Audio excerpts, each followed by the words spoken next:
Alors bonjour et bienvenue à cette capsule de Brochu en direct, toujours avec Monsieur Nantel qui cette fois-ci va nous parler de la péréquation. Et le titre de cette capsule, la péréquation, c'est de la foutaise.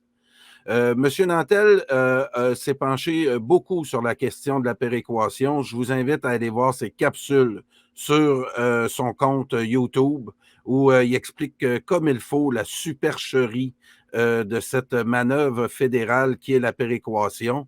Alors, sans plus tarder, j'ai pour vous, excusez, Monsieur Nantel.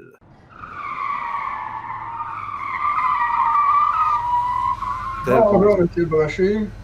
Merci de m'inviter. Moi, j'ai souvent fait j'ai fait plusieurs capsules sur la péréquation. La péréquation, c'est un argument de loser, un argument pour tromper la population. Ils ont créé un gros chiffre qui est basé sur le fait que le Québec, c'est une grosse province et un pays de taille normale, si jamais on devenait un pays. Le Canada, c'est un tout petit pays de la taille du Venezuela. Ah, ils font partie du G8, puis ah oui, donc, puis du G7, puis bien oui, c'est le troisième vote des États-Unis. Le vote des États-Unis, le vote de la Grande-Bretagne, le vote du Canada. S'ils pouvaient rentrer l'Australie puis la Nouvelle-Zélande, ils le feraient, ça leur donnerait encore plus de votes. Mais le Canada, c'est un petit pays de la taille du Venezuela. Le Québec, c'est un gros pays, pas un gros pays par rapport au Canada, mais c'est plus gros que la Suisse qui a 7 millions d'habitants. C'est plus gros que la Norvège qui en a 5,5, que le Danemark qui en a 5,5, que la Finlande qui en a 6 millions, quelque chose. Puis en passant, le franc suisse, le franc de la Suisse, qui est un pays de 7 millions d'habitants, c'est une des monnaies les plus solides du monde. Puis ils ont un petit pays de rien. Bon, OK, ils sont en milieu d'un continent riche, mais nous aussi, on est dans un continent riche, puis on a un territoire immense avec des ressources, tout ce que vous voulez. C'est tout un paquet de petites niaiseries qui ont mis dans la tête du monde à force de taper par la propagande. Alors, j'ai fait plusieurs vidéos sur la péréquation. Je ne l'ai pas remis à neuf parce que de toute façon, c'est le même raisonnement. Puis là, je vais vous montrer que ça a été organisé pour impressionner les Québécois, pour leur faire peur. On va perdre 13 milliards de dollars. Parlez-moi, M. Nantel, de cette arme de destruction massive fédérale qui a rentré dans les cerveaux de plusieurs Québécois. C'est maintenant quasiment une mythologie québécoise que cette péréquation-là, parce que même des nationalistes québécois qui ont assimilé cette logique-là de la péréquation, où on pense vraiment que le Québec va perdre énormément si un jour on devient indépendant. Aujourd'hui, on nous parle de 13 milliards. À l'époque, on a commencé la propagande à 2-3 milliards. Et là, aujourd'hui, on ressort cette arme-là et vous avez remarqué des choses que vous allez nous faire découvrir là, de cette foutaise. En passant, je m'en pas. Moi, ça me donne rien. De toute façon, on a perdu. Bon, entendons-nous, là. Bon, peut-être que ça va repartir, mais avec le nombre d'immigrants qui font rentrer 140 000 en 2022, on a perdu. Alors, on a perdu notre temps. Alors, moi, je n'ai pas remis à neuf les chiffres, mais de toute façon, ça ne change rien. Les chiffres que je vais donner, c'est sur les d'autres années passées, mais c'est le même principe, c'est le même mensonge. C'est un mensonge. Il joue avec les chiffres pour donner un gros chiffre, 13 milliards. Le 13 milliards est véritable. Il y a vraiment un chiffre de 13 milliards qu'ils vendent aux gens. La seule chose, c'est que c'est mensonger. Alors, un bon exemple sur les Québécois qui défendent, c'est Legault, le premier ministre du Québec, qui était ministre qui a été dans le Parti québécois, puis qui avait fait le budget de l'an 1 du Québec indépendant il y a 17 ans. Alors, il sait très bien, lui, que la péréquation, c'est de la foutaise. Mais il a quand même posé récemment la question au PQ pour le mettre dans l'embarras. Comment vous allez faire pour remplacer les 13 milliards de dollars qui vient du fédéral, de l'argent qui nous tombe des cieux, qui nous fait survivre? On ne peut pas vivre sans ça. Puis le PQ s'est mis à pédaler, puis évidemment, ils ne savent pas quoi répondre parce que ça ne les intéresse pas. Ça ne les intéresse pas. Ils n'ont jamais fouillé l'affaire. Tout ce qu'ils veulent, c'est se faire élire. On le sait, là, depuis. Il y a juste Parizeau qui était sérieux. Même René Lévesque parlait de la souveraineté association avec un trait d'union obligatoire. C'est le seul qui a vraiment essayé de faire l'indépendance. Lucien Bouchard, il a trahi, il savait qu'il ne voulait pas le faire, il a gagné du temps. Lucien Bouchard avait 55% de oui dans les sondages pendant les premiers mois de son premier mandat. La situation idéale pour faire l'indépendance, vous faites un référendum, vous le gagnez, 55%, vous allez gagner, puis ensuite, vous prenez 2 mandats pour négocier l'indépendance. C'est ce qu'on fait avec le Brexit, qui a gagné à 52%, puis ça a pris du temps. Puis là, il y a même des choses qui finiront jamais avec le Brexit. Là, il y a des ententes qui ont été signées, etc. Un pays n'est jamais totalement indépendant parce qu'il signe des traités. Il fait partie d'organisations, puis d'alliances, etc. Alors, Lucien Bouchard a gagné du temps. Il a gagné du temps. Il a dit, si je gagne du temps, puis que j'écœure tout le monde en demandant des sacrifices à tout le monde, ça va baisser. Puis là, je ne serai pas obligé de faire l'indépendance. C'est précisément ce qu'il a fait. Alors, ce qu'il a fait, c'est qu'il a fait baisser le pourcentage. Là, il nous a dit, je n'ai pas de pourcentage, on ne fera pas d'indépendance. Pourquoi tu n'as pas fait de référendum quand tu avais 55%? Ensuite, quand il a dit qu'on n'avait pas le pourcentage, il s'est sauvé avec sa pension de premier ministre québécois. Il a repris sa pension de ministre fédéral qu'il avait fait semblant de donner à des œuvres de charité parce qu'il demandait des sacrifices à tout le monde au Québec. Puis il a commencé à faire du lobbying pour les fédéralistes. Puis il vient nous voir, puis il nous dit, puis 10 ans après le référendum, il a dit, c'est les lucides. On n'était pas lucides. On n'était pas assez lucide, on n'était pas assez lucide, on voulait faire l'indépendance. Autrement dit, puis au bout de 20 ans, il a fait un reportage, ça m'a frappé, dans lequel il parlait du Québec, puis du fait qu'on avait raté notre coup, qu'on était des losers, etc. Puis à la fin du reportage, le Québec t'a allumé. Il y avait le Canada, puis le Québec t'a allumé. Puis à la fin du reportage, pouf, le Québec s'est éteint. Ça, c'est un grand homme. Quel grand homme. Puis il vient dire, pour essayer de justifier le fait qu'il a eu peur, il a eu peur du Canada anglais. Ce qu'il sait faire, Bouchard, c'est garocher de l'argent sur la table quand il négocie. Notre argent, nos milliards. Puis dès qu'il obtient des sourires, tout le monde est content parce que tout le monde est mort de rire. Ah ben là, tout le monde a serré, c'est une bonne négociation. Non, pas de même qu'on négocie. Un coup de poing sur la table, on essaie d'aller chercher toutes les miettes qu'on peut. C'est un échange, etc. C'est comme ça, Bouchard.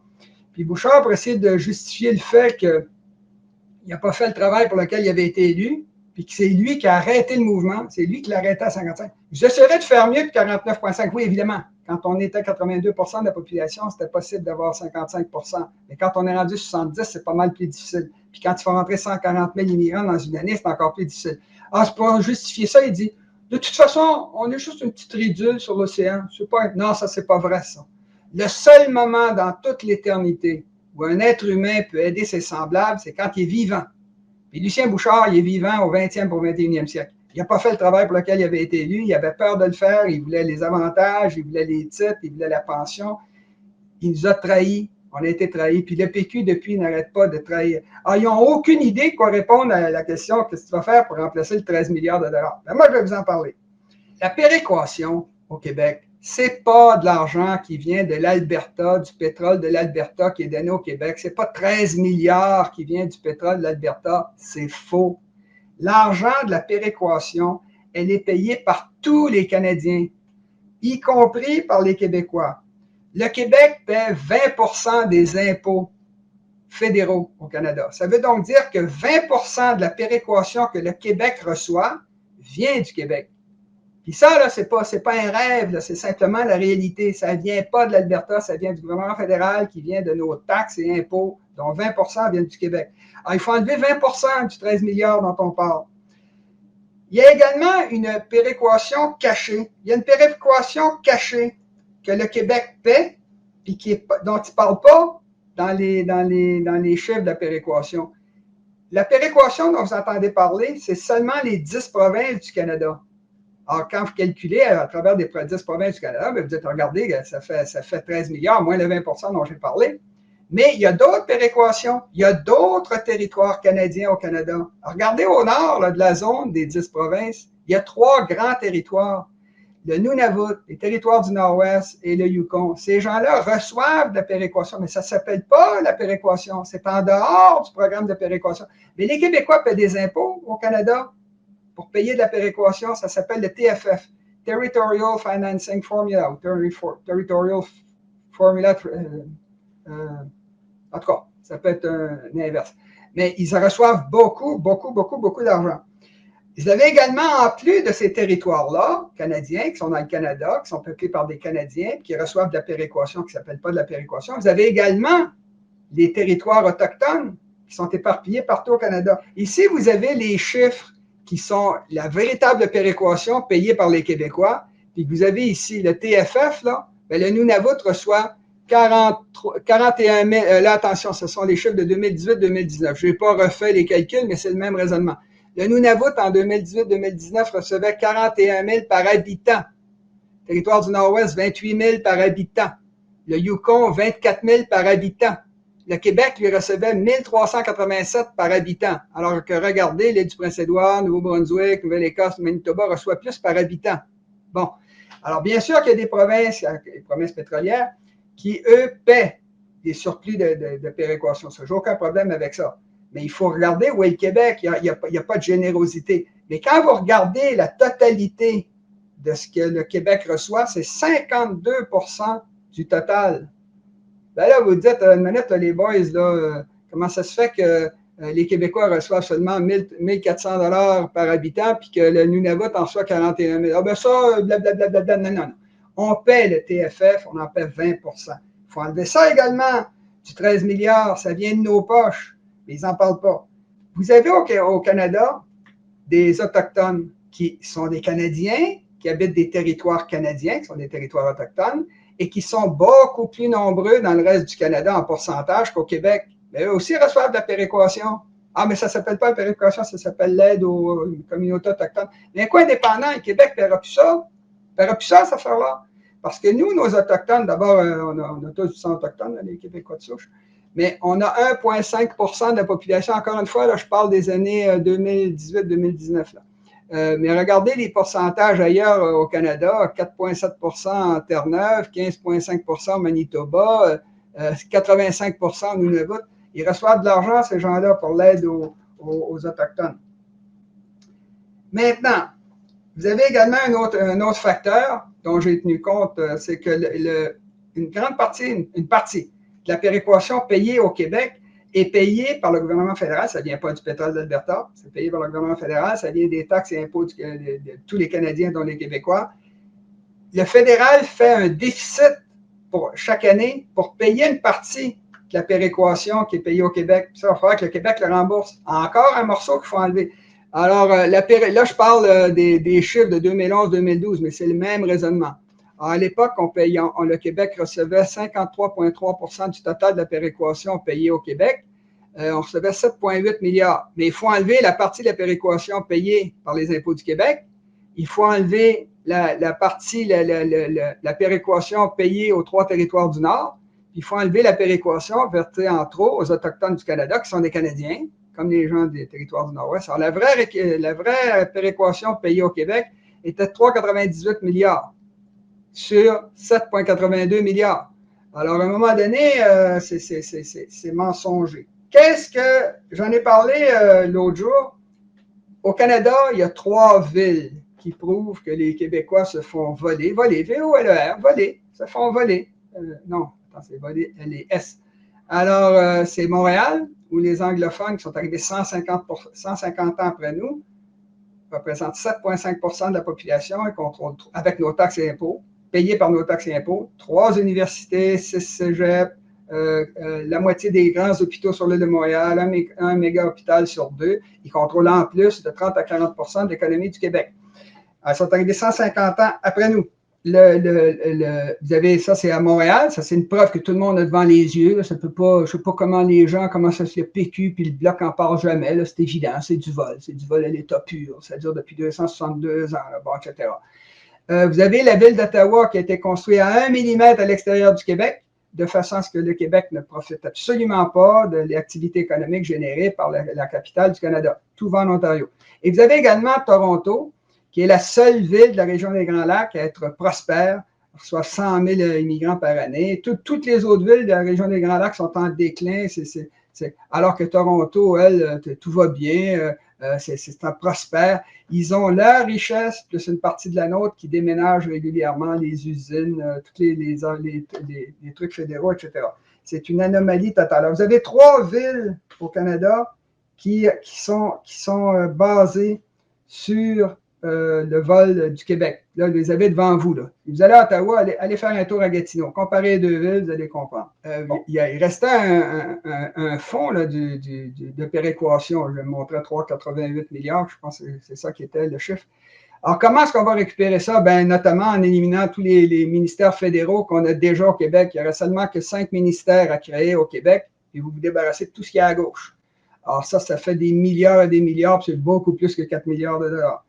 Alors, ça serait déjà une façon d'éliminer complètement ce qui reste de la péréquation. Quand je vous dis que la péréquation, c'est de la foutaise, c'est de la foutaise. C'est un chiffre qui a été organisé pour mettre juste les 10 provinces, pour pas dire que les Québécois payaient une partie de la péréquation qu'ils reçoivent, etc. C'est pour tromper, carrément tromper. Et ça, le PQ ne le sait pas parce que ça ne les intéresse pas. Tout ce qu'ils veulent, c'est se faire élire et réélire et réélire et réélire. On connaît l'histoire, là, ça fait 40 ans que ça dure. Il y a quelque chose également, une autre chose qui aiderait, ça serait d'éliminer les privilèges des Anglo-Québécois. On respecte leurs droits. Ils sont 7,5 % de la population, ils ont droit à 7 % de tout. C'est simplement une question de justice, d'équité, de morale, c'est au point de vue idéologique, à tous les points de vue. On est obligé moralement de leur laisser 7 points, pas 20, pas 30 %. Pas 40 % des budgets du Québec, 7 %. Ils sont 7,5 %, ils ont droit à 7,5 % de tout. C'est une question morale, idéologique, éthique. C'est d'une extrême importance. Et également, on est rendu là, à faire des profits. Un coup qu'on a éliminé tous les privilèges des Anglais, tous les dédoublements de ministères au fédéral avec le provincial, on est déjà dans le profit de l'indépendance, de la péréquation a complètement disparu. Il y a plus que ça. Dans le monde entier, je répète, dans le monde entier, tous les pays de passage comme le Québec imposent des droits de passage sur le canal de Suez, le canal de Panama, les canaux de Kiel en Allemagne. Tout le monde fait ça, pas au Québec, parce que le Canada anglais nous a volé ça. Il y a des frais de passage sur la vallée du Saint-Laurent, le canal du Saint-Laurent, mais tout va à Ottawa, puis c'est à but non lucratif. Le Suez, puis Panama, puis le canal de Kiel en Allemagne font des profits avec ça. Si le Québec était indépendant, on ferait des profits, nous aussi. On agirait normalement comme tous les peuples. Dans le monde entier, le pétrole, vous l'avez présentement avec l'Ukraine, avec la Biélorussie, avec un paquet de pays qui sont traversés par le pétrole étranger. Il y a des droits de passage qui s'impliquent, qui sont basés sur le fait que plus il y a de pétrole, plus il faut payer. Au Québec, le pétrole, il passe gratuitement, par camion, par train, par bateau, par tous les moyens imaginables. Puis il voulait construire, il y a encore des pipelines. Il voulait construire un pipeline à travers le Québec. Il nous dit, vous allez avoir 2 000 à 3 000 emplois. Non, on parle de milliards et de milliards de dollars. Et dans les deux sens.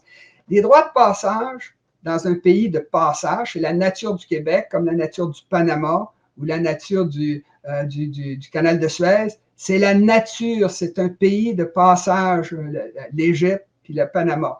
Et dans les deux sens, vous avez le droit, quand les gens traversent votre pays, qui polluent votre fleuve Saint-Laurent, qui détruisent vos routes. Quand vous prenez la transcanadienne, là, au Québec, notamment dans le nord, vous allez voir, il y a des ornières. Ça, c'est des camions du Canada anglais qui passent et qui défoncent nos routes. Il faut les réparer, puis c'est nous qui payons, pas eux. Eux, c'est gratuit, parce qu'on fait partie du Canada, puis ils nous donnent 13 milliards, qui est de la foutaise. Bon. Alors, il est normal quand quelqu'un détruit quelque chose dans un pays en passant, en laissant des déchets, en détruisant les routes, en polluant le fleuve Saint-Laurent, c'est normal qu'il paie des droits de passage. Je vais répéter encore, comme tous les peuples normaux du monde qui sont indépendants. Alors, un Québec indépendant pourrait imposer des droits de passage à tous les véhicules du Canada anglais qui passent à travers le Québec continuellement. Et là, on parle des voitures, des autobus, des camions, des trains, des bateaux, des avions, des pipelines, des gazoducs. Et dans les deux sens, on parle ici de milliards et de milliards et de milliards et de milliards qui s'accumulent, comme dans tout pays normal indépendant, et alors que la péréquation a déjà disparu. Alors, vous réalisez à quel point ça peut être payant, les droits de passage, et surtout ce que ça peut être payant d'être indépendant. Vous avez une autre preuve à l'échelle du Canada avec les équipes de hockey, qui est assez impressionnante. La capitale du Canada, Ottawa, qui a 1 million d'habitants, elle a une équipe de hockey. Toronto a une équipe de hockey. Il fait 2 équipes de hockey en Ontario. Vous avez 2 équipes de hockey En Alberta, Edmonton puis Calgary. Puis ils ont 4,5 millions d'habitants, quelque chose comme ça. Là. Nous, on est 8,5 millions. On a une équipe de hockey canadienne de Montréal. Pas d'équipe de hockey à Québec. Eh bien, vous n'aurez pas, je suis aux Québécois, les gens qui habitent à Québec, vous n'en aurez pas d'équipe de hockey tant que Québec va demeurer une petite ville provinciale au fond d'une petite province la plus pauvre du Canada. Vous ne l'aurez jamais, vos Nordiques, parce que vous n'avez pas les revenus pour les payer. Alors qu'Edmonton et Calgary, c'est plus petit, ils sont capables de payer. Pourquoi? Parce qu'ils sont assis sur du pétrole. Nous, on est assis sur une voie maritime, sur un pays de passage naturel, puis on n'en profite pas du tout. Tout va à Ottawa, tout appartient au Canada anglais. Ils passent gratuitement, puis c'est nous qui payons les réparations, on paye tout. Bon, alors vous ne les aurez pas. Écoutez, il y a un phénomène qui est très important. Le Canada, c'est un petit pays de la taille du Venezuela. Le Québec, c'est une grosse province et ça serait un gros petit pays, si on veut, si on était indépendant. Dans le Canada actuel, le Québec, c'est l'égalité des provinces. Le Québec a la puissance de l'île du Prince-Édouard qui est 56 fois plus peuplée que l'île du Prince-Édouard. Le Québec est 56 fois plus peuplé que l'île du Prince-Édouard. Ça, c'est notre force. On est 1 sur 10 provinces, puis juste les 3 territoires, puis le gouvernement fédéral. 56 fois. Alors, le simple fait de devenir indépendant, c'est certain, d'un coup, on monte de 56 fois plus puissant qu'on l'est politiquement à l'échelle du monde. Puis comme on tient toutes les communications du Canada de l'Est, parce que tout passe par le Québec, c'est un beau pays plat, droit, la vallée du Saint-Laurent, ça ne coûte rien de bâtir une transcanadienne là, alors que ça coûte les yeux de la tête dans l'Ouest. En passant, c'est nous qui avons financé une grande partie de toutes les infrastructures qu'il y a dans l'Ouest du Canada, quand dans le nord de l'Ontario, quand il n'y avait personne. Il n'y avait personne, ceux qui payaient, c'était les Canadiens. C'est-à-dire nous, quand on était à 70, 50, 30, 25 % de la population. Alors, une grande partie des infrastructures de l'Ouest, ça a été payé par les Québécois pendant 262 ans. Alors, vous l'avez ici, le Québec, 56 fois plus peuplé que l'île du Prince-Édouard. C'est très payant de devenir indépendant pour la puissance. La puissance, ça veut dire de l'argent. Vous avez également un autre phénomène qui est assez frappant. Le Québec, c'est un gros pays. 8 points. Là, on parle des années 2013. Aujourd'hui, on est à peu près à 8,5 millions d'habitants. Le Québec est 1,6 fois plus peuplé que 9 des 12 provinces et territoires du Canada anglais réunis. Je vais recommencer. Le Québec, à lui tout seul, est 1,6 fois plus peuplé que 9 des 12 provinces et territoires du Canada anglais réunis ensemble. Ah non, on est une province sur 10. Bon, des sottises. Alors, c'est des choses que quand on devient indépendant, on devient beaucoup plus puissant. Puis au niveau international, le fait d'être indépendant, puis les Américains vont dire, écoute, j'ai un problème là, en Indonésie, là, tu vas voter pour moi, l'ONU?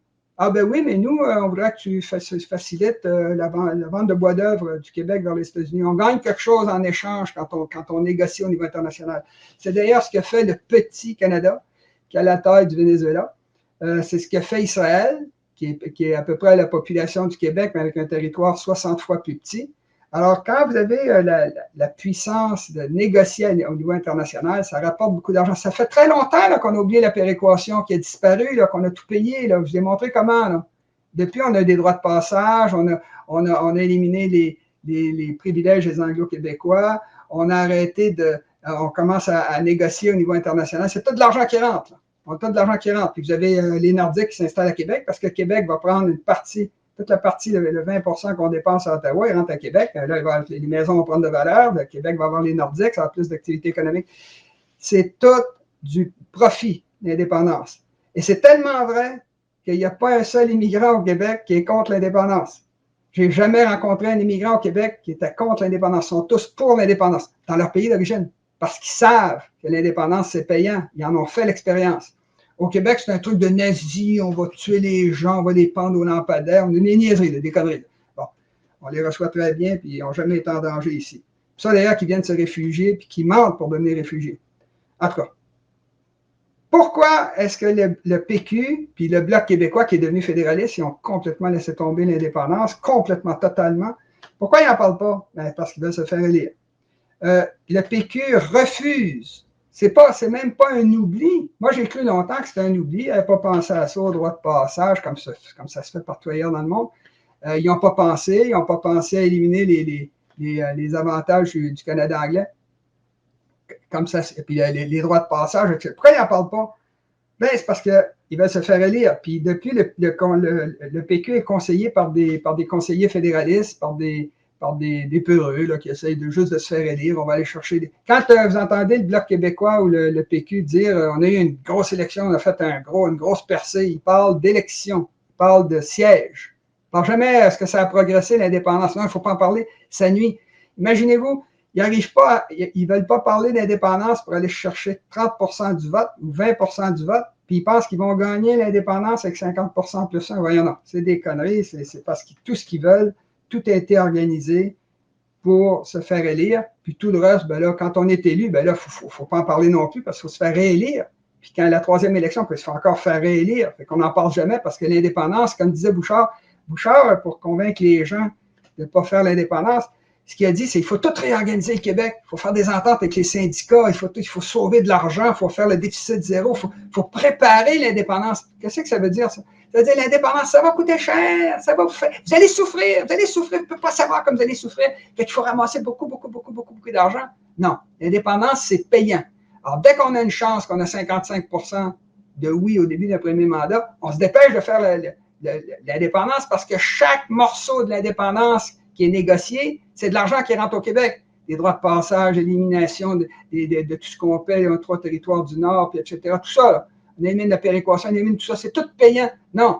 Ce qu'ils essayent de dire aux gens, c'est ça va nuire, ça va vous faire mal, vous allez souffrir, il faut tout ramasser de l'argent, tout réorganiser, se préparer, parce que si vous allez, ça va être intolérable. Bon, ça, c'est des gens qui ne veulent pas faire l'indépendance et qui s'en servent pour se faire élire. Puis le Bloc québécois qui est censé défendre nos intérêts, c'est curieux, mais il ne parle pas des faux réfugiés qui rentrent à Roxham, puis il ne parle pas de la péréquation et de la salée. Puis, bon. En passant, ils savent tous. Mes vidéos, là, j'ai vérifié avec tout le monde, tous les chefs indépendantistes sont tous au courant de ces arguments-là. Ils refusent de les utiliser parce que tout ce qu'ils pensent, c'est de se faire élire. Il faut être doux avec les gens qui nous volent depuis 262 ans. Il faut être gentil, doux pour se faire élire. Un coup, Élie, on va se faire élire. C'est n'importe qui, c'est pas des hommes d'État, surtout pas Lucien Bouchard. Il rit du monde. Puis, je le dis souvent, le grand défaut des Québécois, c'est qu'on est un peuple de couillons. On se laisse dire toutes sortes de folies par des gens qui valent moins que nous, par des gens qui ont fait toutes sortes de crimes contre l'humanité à travers l'histoire. Nous, on n'a à peu près rien fait. On est là qui s'excuse. Oh, on s'excuse. Oh, il faut payer. C'est de notre faute. Bon.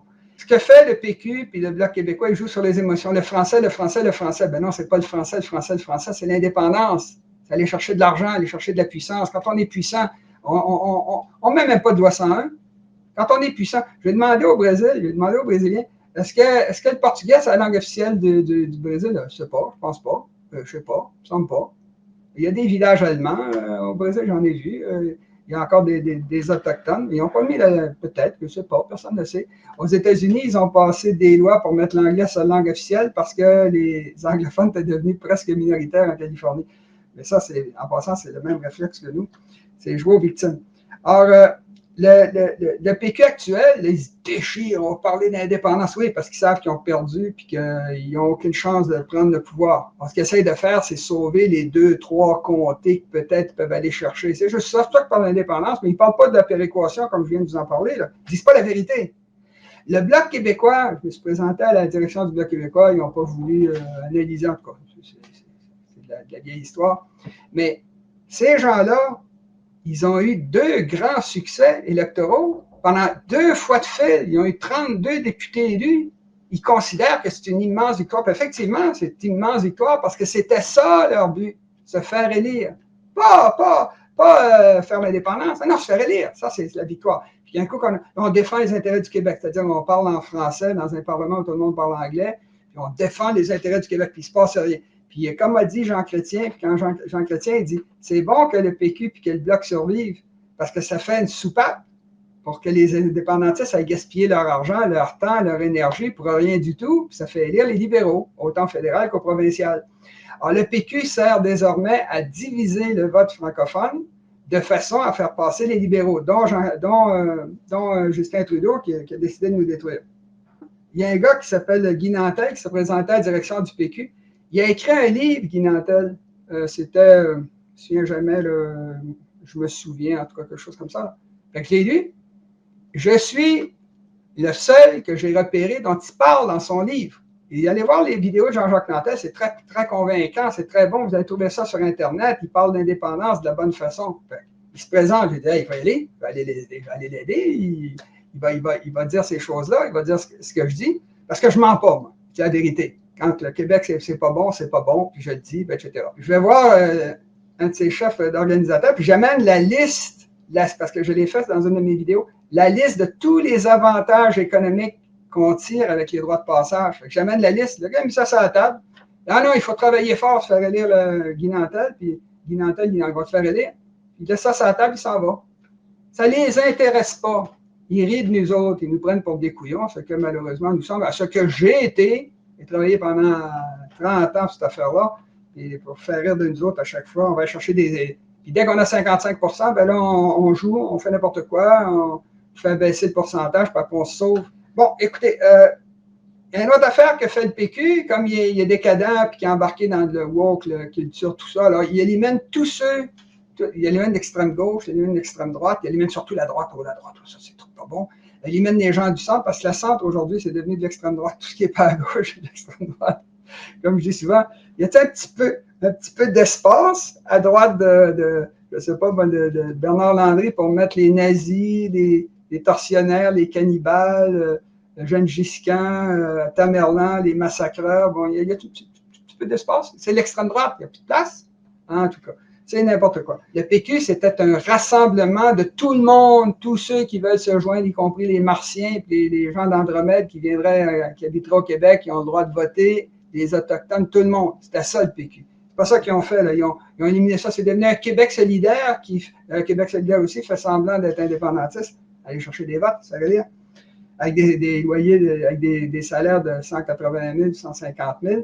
Puis ils veulent que le gouvernement québécois et fédéral donne de l'argent à tous ceux qui font pitié, mais pas leur argent à eux, pas le 100 000 de plus qu'ils gagnent que le Québécois moyen. Ils ne donnent pas aux pauvres. Non, eux autres, c'est mérité, c'est à eux. Alors, quand un gars comme Jean Chrétien dit que le PQ et le Bloc doivent survivre, eh bien, c'est la meilleure raison pour qu'ils disparaissent, parce qu'ils divisent le vote francophone, qui est un vote en diminution.